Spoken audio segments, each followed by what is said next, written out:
Good morning and welcome to our virtual speaker series. Don't get shocked by home electrification. I am Romeo Arrieta, Chief Executive Officer of the Marin Realtors. This is the second in a set of 4 speaker series topics this year. We have a full agenda today, and I look forward to getting it started and getting you guys out by 11. But first, we have a couple of housekeeping notes that I'd like to share. Everybody's muted by default, so I asked that if you have any questions, please type them in the Q&A feature, and we'll do our best to get to them throughout the meeting. I'm going to ask that you type the question in the Q&A instead of the chat, and the reason why we're doing that is so that our speakers can finish their topic, and hopefully they answer some of the questions during their presentation. I'd like to recognize our board of directors and committee volunteers who may be joining us, and in a moment I'll turn it over to our 2023 president, Sylvia Berry. But before we get started, as always, an important disclaimer: the views expressed by our guests are their own and not necessarily those of the Marin Realtors. Also, nothing should be taken as legal advice, nor shall it be considered tax advice. As always, ask your broker, manager, or relevant professional. And also, this event will be recorded. So at this point, I'd like to pass it over to our 2023 president, Sylvia Berry. Sylvia, the floor is yours. Well, thank you, Romeo. First, I'd like to take a moment to thank our premier sponsor today for their continued support of Marin Realtors and this event.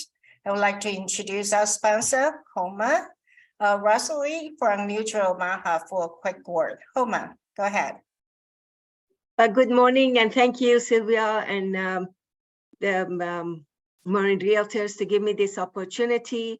I am very happy to be able to sponsor the programs. I'm a very big fan of your group and like to be involved with your community as well. I'm Homa Rasuli. I'm a reverse mortgage specialist with Mutual of Omaha Reverse Mortgage, and I've been doing reverse mortgages for 16 years. So I love to help your clients, your buyers at this time, especially because there's 3 ways that they can purchase a house. One is cash, one is traditional mortgage, and now we have a new option for reverse mortgages to be able to help your clients with one-time down payment to purchase the property that you like. If they are selling their existing home, they can take the proceed from that, and instead of using all the proceed to buy a new property, they can get a one-time down payment, maybe about 40 to 50 or 60%, depends on their age, to pay down one time and buy a dream house without having any monthly mortgage payment. So what I like to do, the reason I'm always involved with your community, is to give you knowledge about another option that is available for your senior clients. I am available anytime to do a one-on-one or come to your staff meeting and do a presentation so everybody know about the new reverse mortgages and how to use them for your purchases and or refinancing or get a line of credit for your clients.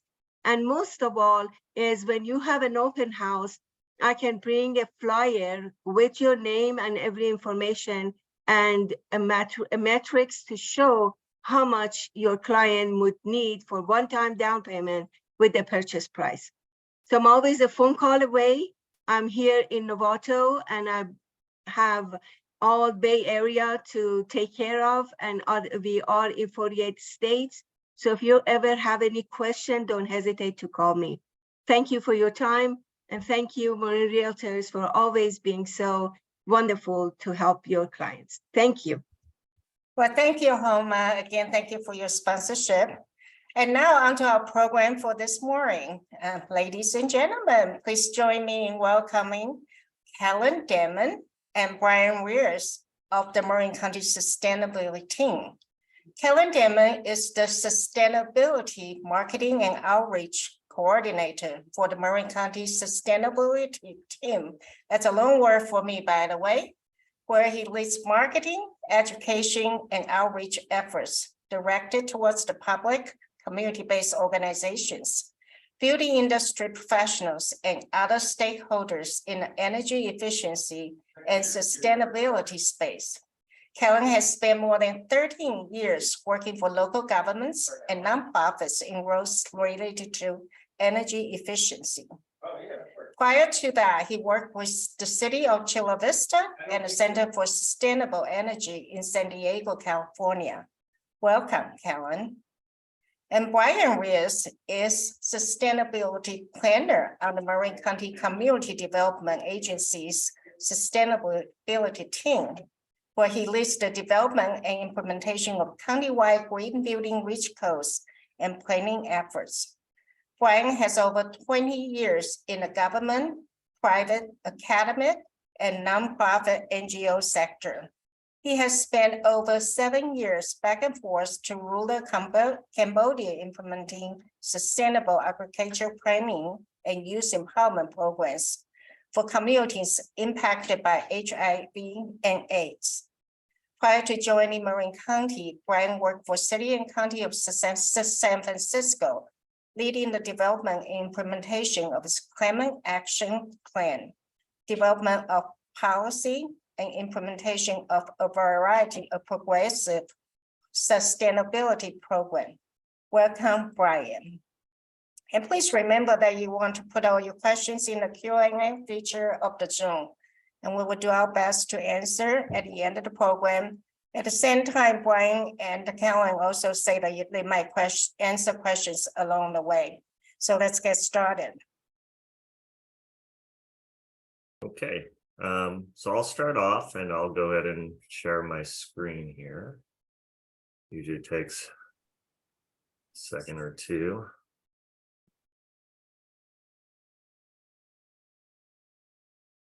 Okay.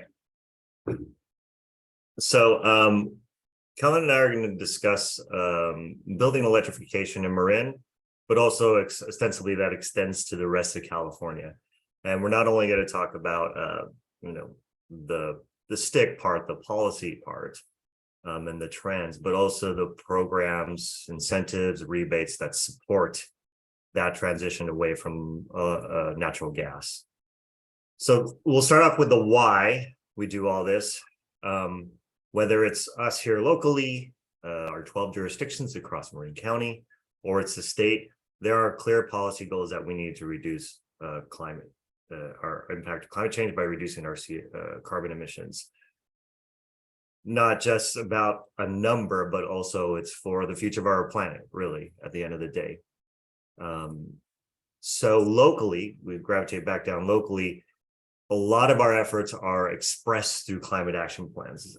Climate action plans and planning documents are not necessarily all the time measures that specifically you have to meet. They're really policy, what I refer to as policy relevant. So locally, a lot of the work we do around is transportation, renewable energy, energy efficiency, electrification, focus on waste.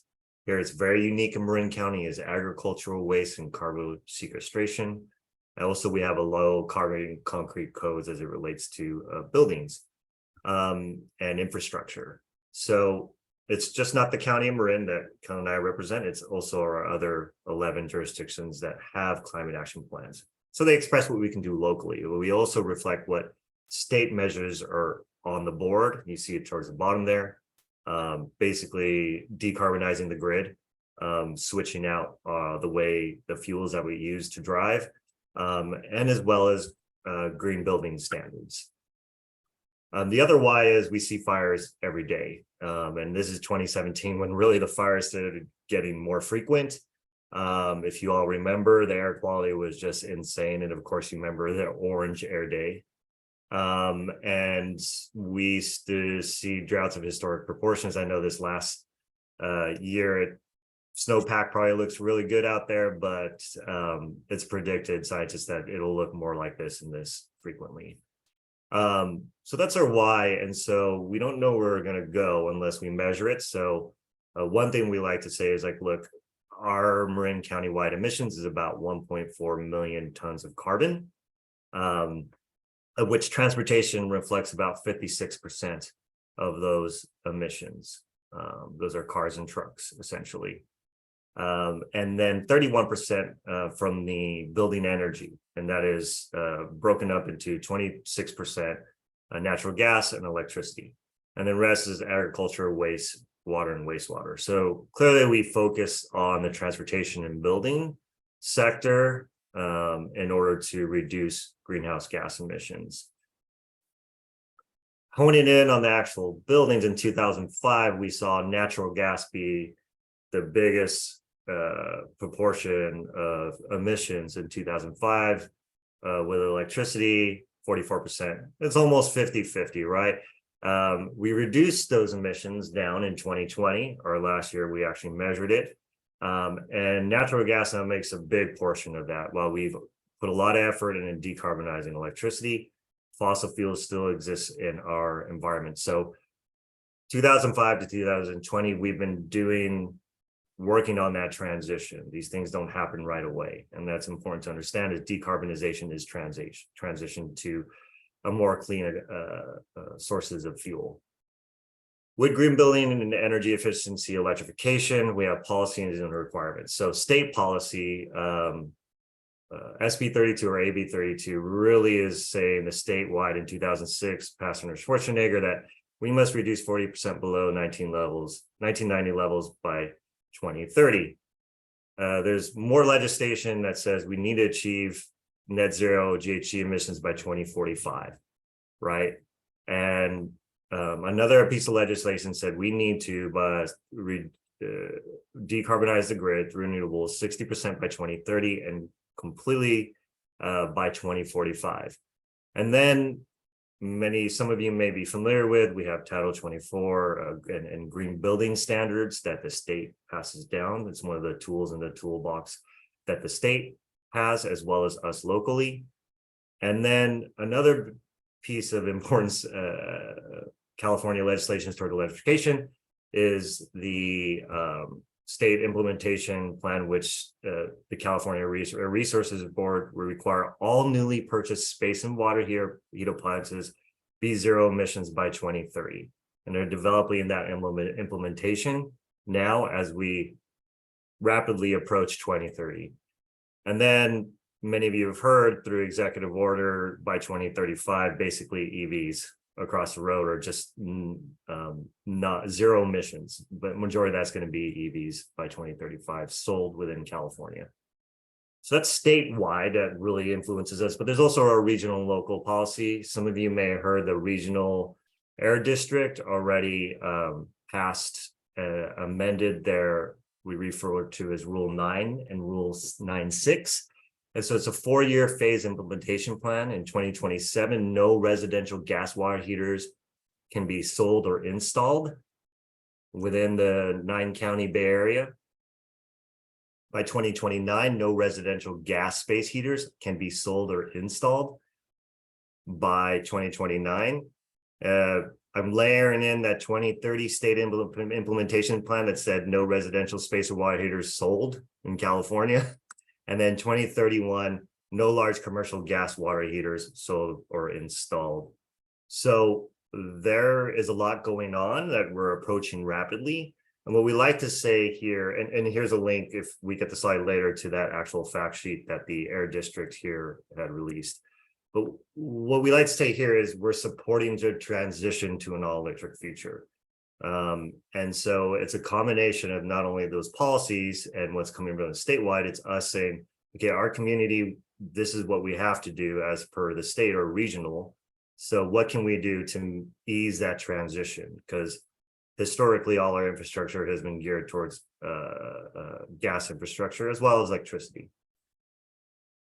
Honing down locally, and basically in the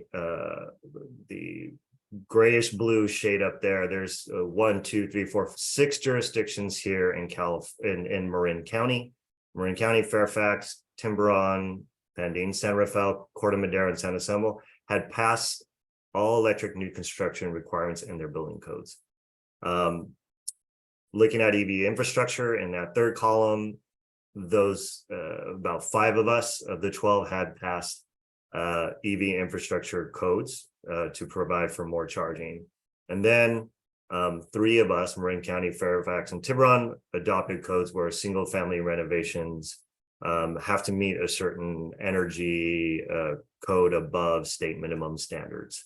And so that's all put in place as one of those support mechanisms to help us in the transitions as we gear towards those basically policy mandates regionally as well as statewide.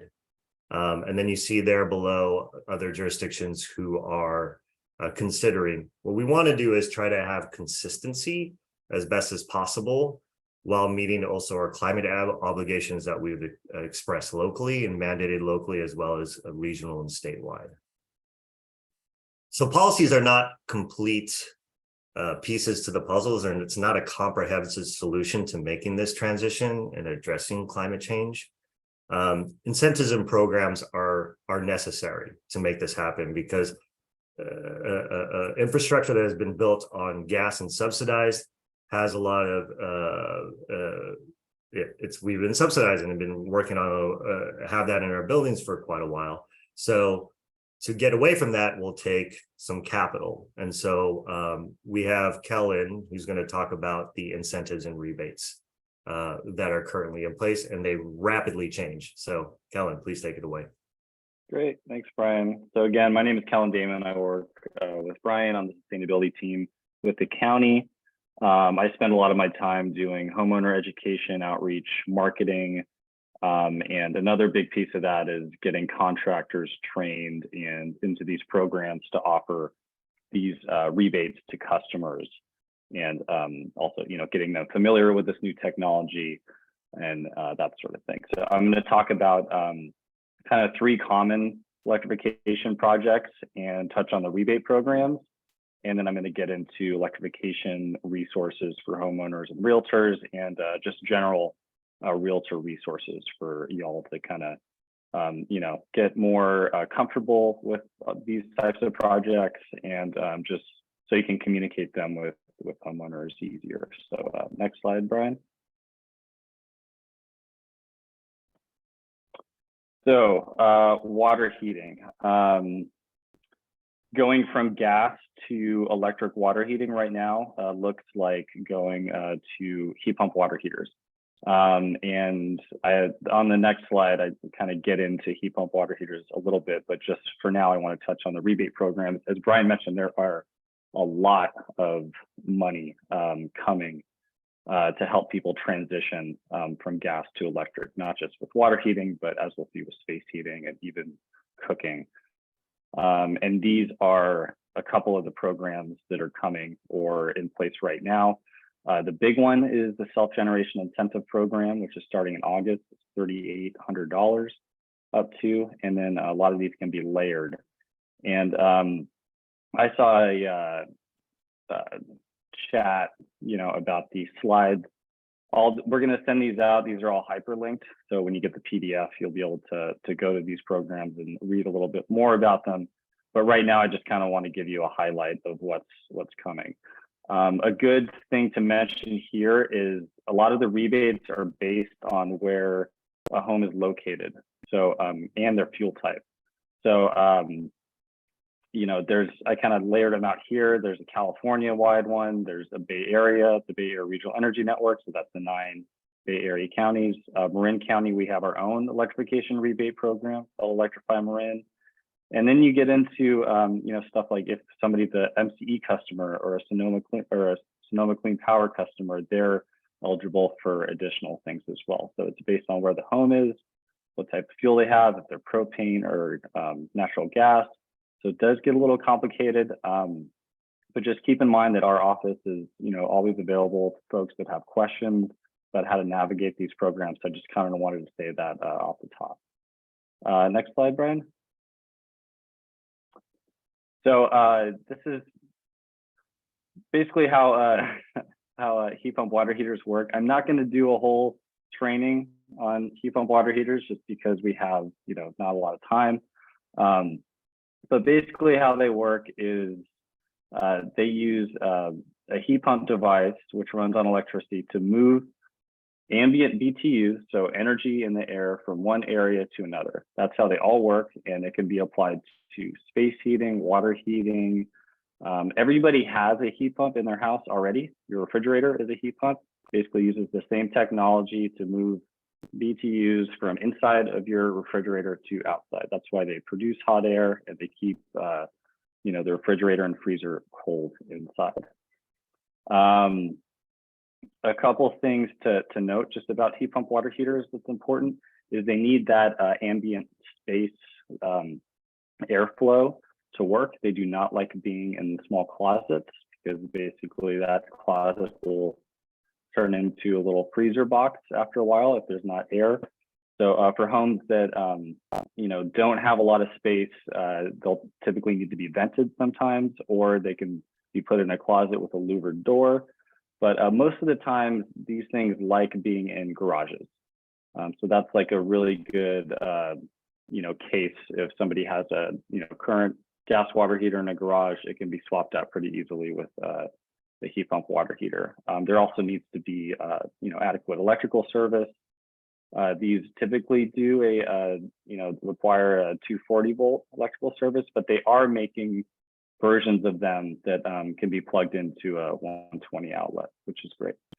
And then another thing I want to mention off the top is there is a lot of in-depth training resources available to everybody, contractors, realtors, even homeowners through, you know, PG&E Specific Energy Center.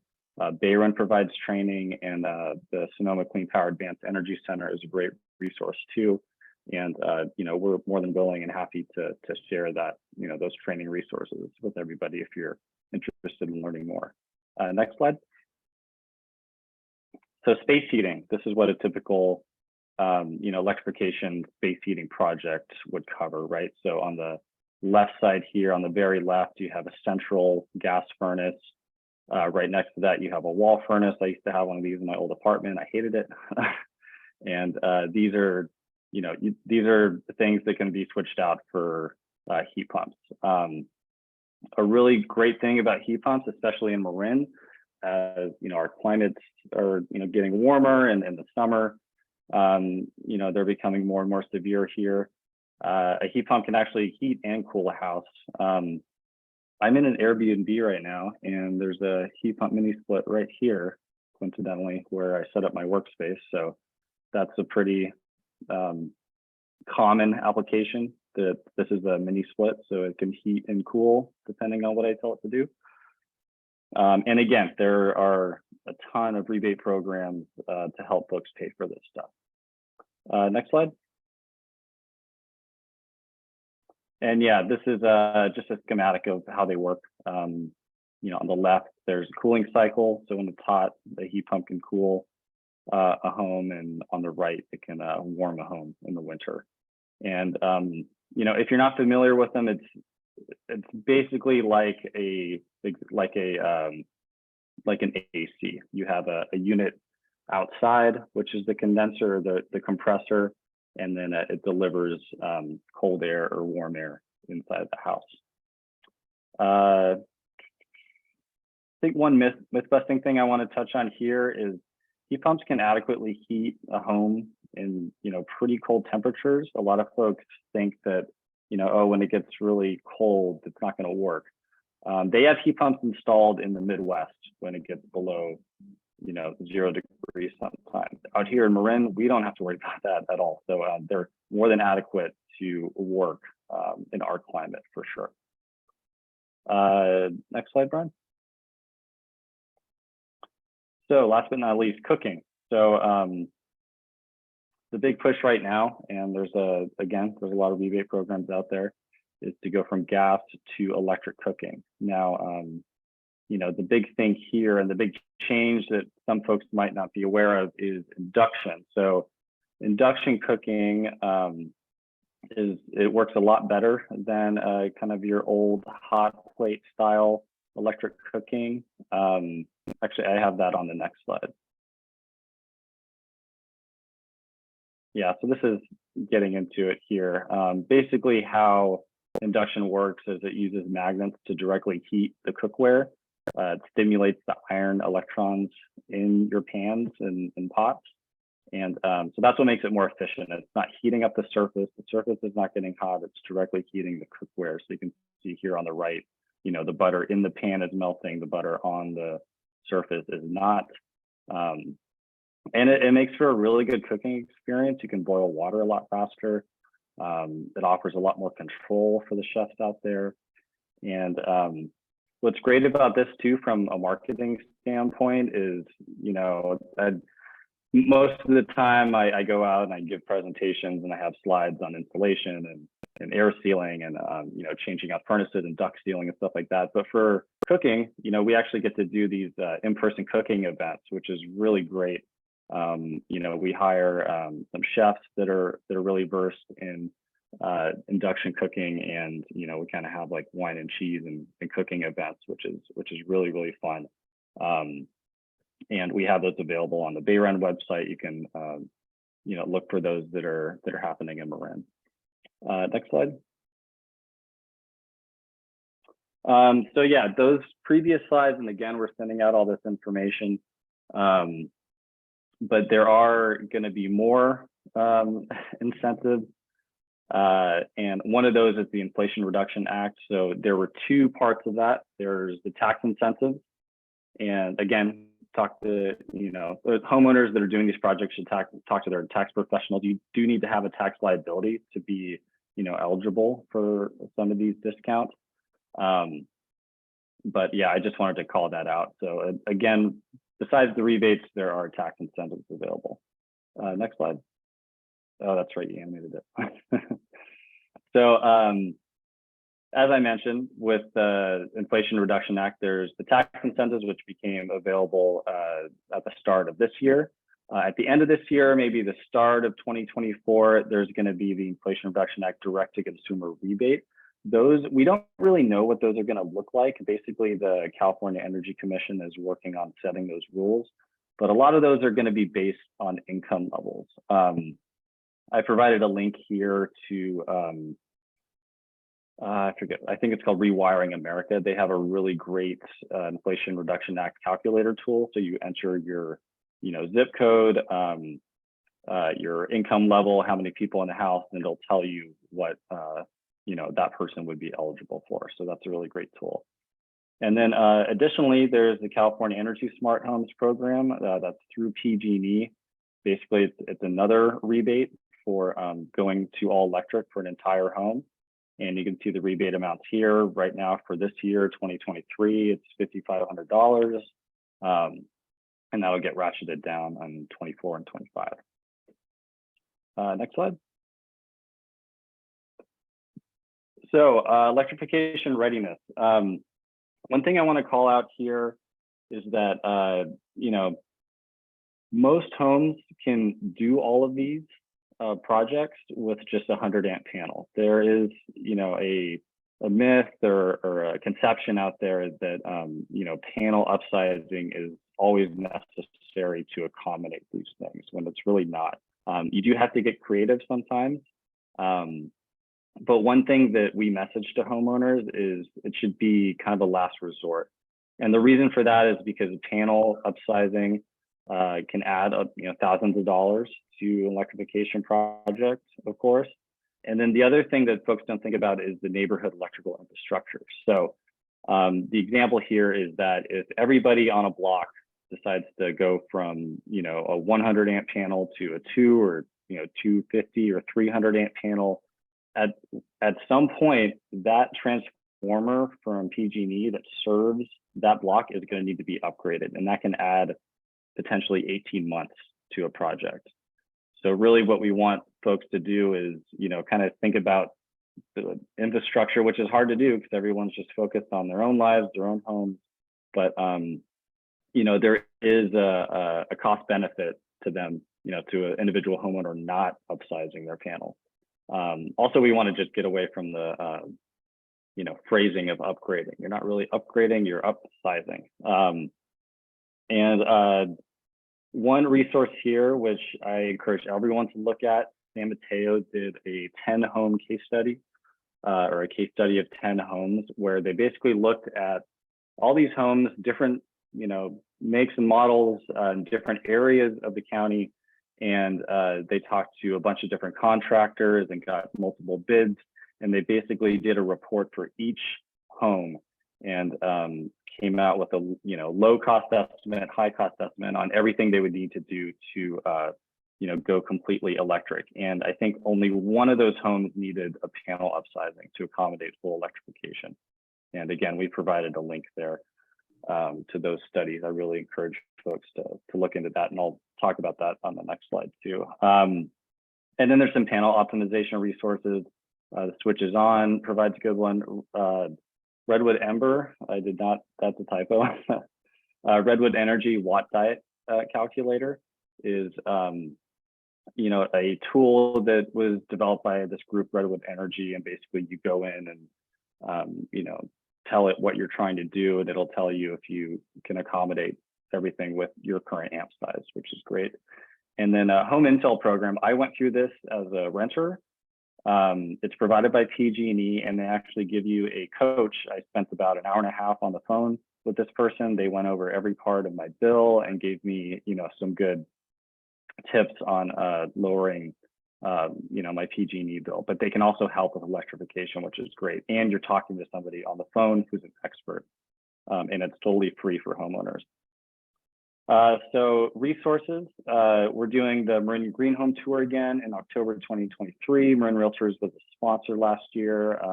Individual realtors can sponsor too, which is great. You get a speaking, time to speak and address the public that attends that. NAR Green Designation trainings. Marin Realtors just went through one, which is great. The really cool part about those trainings is that, Bayron will pay for it for you. So you also get those continuing education credits. And it goes over everything about green building and how to communicate green building measures and all that stuff to your clients, which is awesome. It's specifically designed for realtors to really teach them about all this stuff. And then again, the San Mateo Electrification Cost Analysis Study is a really great resource. And just really quick, I want to touch on, basically they did that. Can you go back, Ryan? Thanks. Sorry. Yeah, they did that in response to a SAMCAR study that basically cited electrification costs from, $134,000 to almost $300,000 for a single home. And, I don't want to throw any shade at SAMCAR. Basically, this is like a, dialogue, right? Like SAMCAR, heard about, all these policies and requirements that are coming down about electrification. So they went and talked to 8 electrical contractors, electricians, and they kind of, got some information, and this is what they came up with. And then so in response, San Mateo said, okay, wait a minute. Let's actually take a really good deep dive into this and talk to multiple different contractors, not just electricians, but plumbing, HVAC, insulation, and then also look at all the funding resources that are available. And their estimates were a lot lower than this. And again, we provided these links so you can go and check out and kind of do the side-by-side comparison of the two studies. Next slide. And then I just also want to shout out our Welcome to Your Home kit. We developed this specifically for realtors to give to their clients. We have a ton of them in our office, so feel free to contact us if you want a bunch of them. There's a link to the PDF so you can look at the content in there. It's basically all of the resources a new homeowner would need to know moving into a home in Marin County about the sustainability resources they can take advantage of.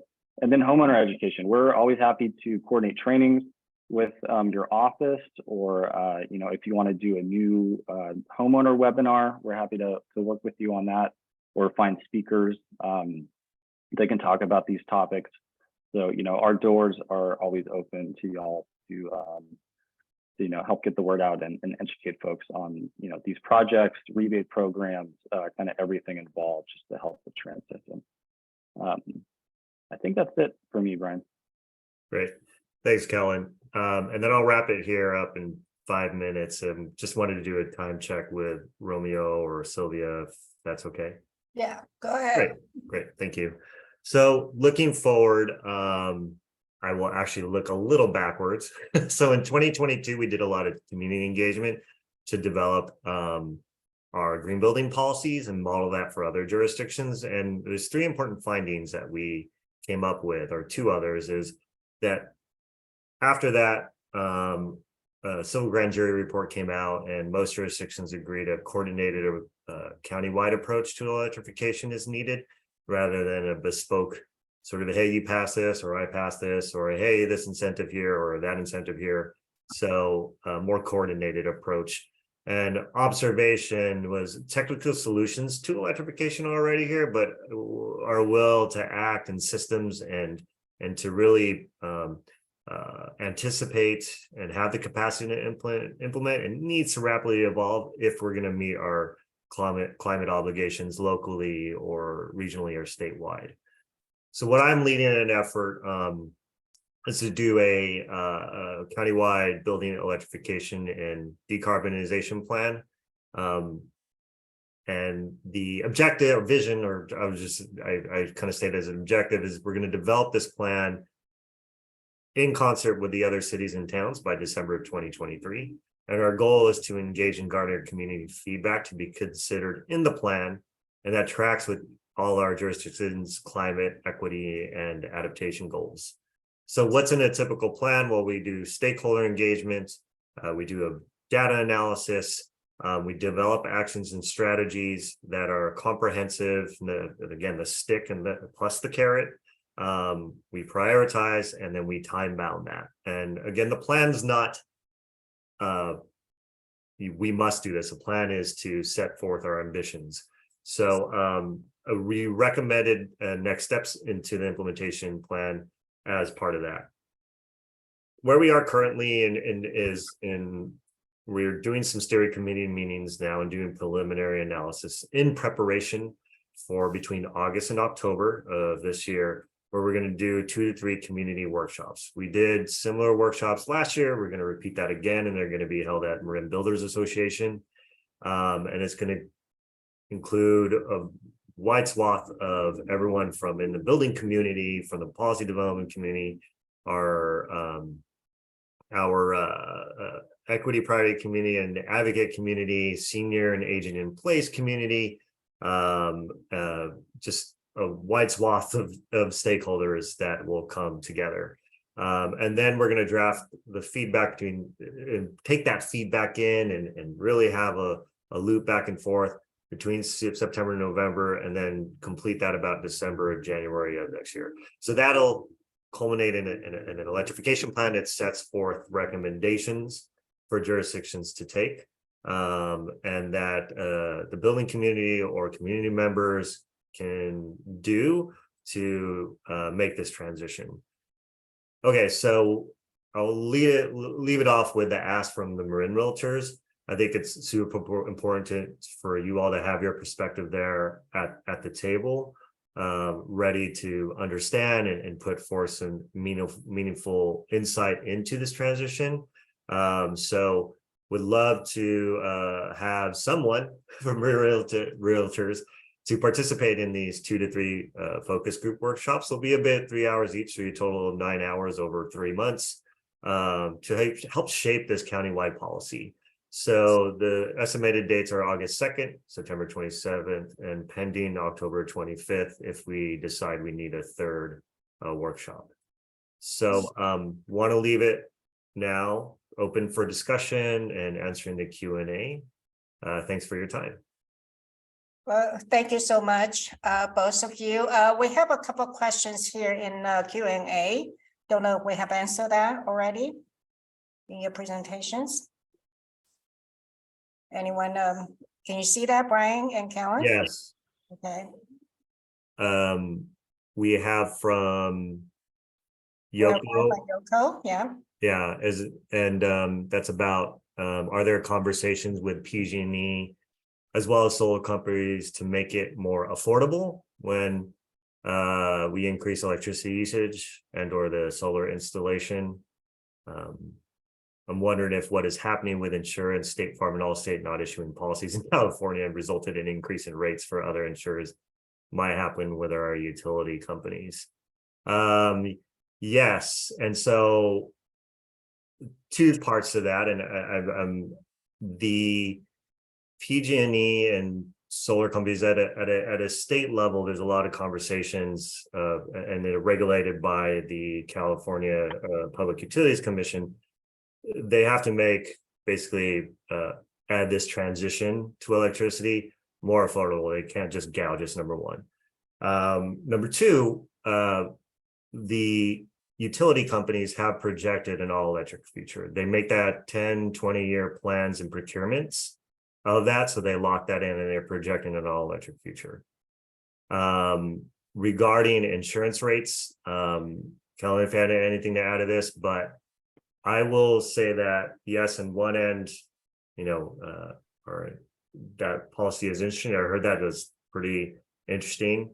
I think insurance companies have all the data in the world to say, yeah, it's here and we're not going to insure you.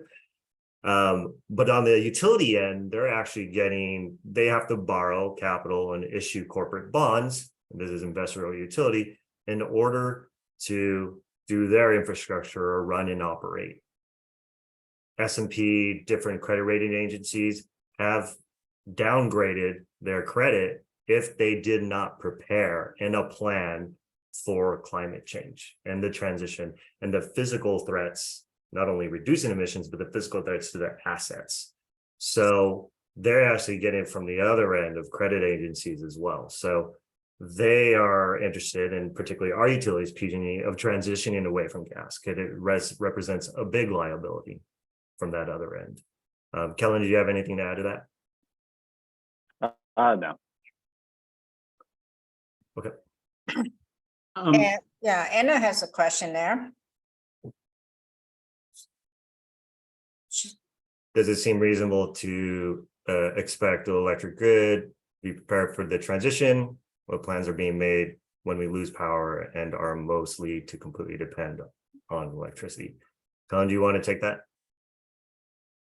Yeah, I mean, I don't know, Brian, maybe you can touch on the grid infrastructure, but, we do get this question a lot, and, there is some misconceptions out there. Like we just had that big landslide in Nevada that almost took out one of the two gas lines that feed Marin County.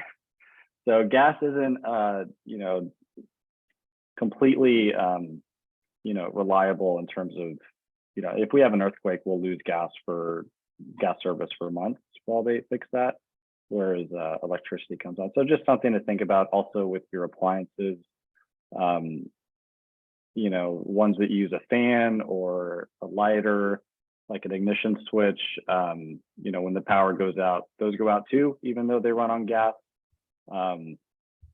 There's some resiliency measures that folks can take, like having a small camping stove, for instance, so you can cook when the power goes out. But yeah, gas isn't always completely foolproof either. All right. I think that's a good point. Something I would just may add, that's a good point, Kellen, is when we compare gas and electricity, both have their pros and cons and vulnerabilities. We have over decades and decades of supporting the gas infrastructure. And now that we need to make the transition, what do we do as a community, but also as a state to shore that up? So I think it is reasonable to expect, to answer that question, that we are prepared for this transition, whether it's policy, because the policy will set the investments made into the actual infrastructure. Like I said, all the utilities, including PG&E, have projected 10, 20 years out of procurement. They actually procured 10-year in advance. They're actually what is coming online, and they're projecting electricity. So they have to make sure that they're going to provide 110% electricity, and they're planning for that. Is it perfect? No, it's PG&E. So, but we need to do it, and there's plans to do it, and they have support and infrastructure from the state. All right. So, we have a Supervisor Katie Reyes came and spoke at our Government Affairs Committee a couple months ago after the Bay Area Air Quality Management the vote. So she mentioned something about in 2027 when we have to switch over under the regulations. She mentioned there will be some kind of measuring to determine first whether either the contractor resources and price point and whatnot will be able to sustain that before it goes forward, correct? Is that Correct? Did you understand my comment? And all right. Sorry, I'm just putting this is the ruling you're referring to, which is their district rule, in which Supervisor Rice sits on the Air District Board. Yes. Mhm. Sorry, do you have a comment, or was a question? Yeah, so basically, what Sylvia was asking was, and what Supervisor Rice was alluding to was that basically with these rules, the Air District left themselves some leeway where if the market is not there for electrification projects. So right now it's true, if you're, just to take a gas water heater to heat pump water heater project, kind of very rough numbers, replacing an existing gas water heater with, same efficient, like low efficiency gas water heater, probably $800, $900. Heat pump water heater, we're seeing anywhere from, $3,000 to $4,000 to sometimes $8,000 range, right? So that's a big increase. But similar to solar, what we're hoping is, with all this funding and getting contractors involved, that over time that cost will come down. So that's the phase we're in right now. Is, there's some early adopters who are switching over to heat pump water heaters, just to stick with that example. But hopefully over time that'll come down, and the Air District left themselves the leeway to where, in 2026, before we change over, if those cost signals are still super high, then they can push it out even further, that requirement. Mhm. Yeah, so a couple other comments. I know we're pushing, but a lot of other couple of comments is that in my house we did install the solar panel a couple of years ago, and the fact that we have the kind of roof, they actually say an older roof, so they actually say that we need to replace the roof as well as when we install that, and we were able to get tax credit for both, which basically paid for our solar panel at the time. So I'm not sure if that's still in existence. And I think the other question I have is really when the counter survey that did towards the SAM card survey, I assume they kind of included all the available incentive and credits and stuff like that to figure out, right? The San Mateo one, it's very detailed. I provided links to the SAMCAR study, which is, like one page PDF, and the San Mateo one is probably 15 pages for each home, and they really get into more detail. So, folks can look at both of those and see which one, is more accurate. And again, it's a dialogue. It's, hey, we went out and surveyed some folks. We want to get an idea of how much this stuff costs because nobody told us. Those estimates were very high. San Mateo went and said, okay, let's look at let's look at this in more detail and see if we can get more granular. And so they did that. So Okay. Sylvia, I wanted to jump in with the question. I saw the same question was answered offline, but just some of the chats that I've got is for folks that may not be familiar with the function of many of these devices, could we touch on a little bit about their effectiveness versus traditional heaters? So there was a question asked, are heat pumps as effective as traditional gas water heaters? And can you use a pump in your water line to get instant hot water throughout the house?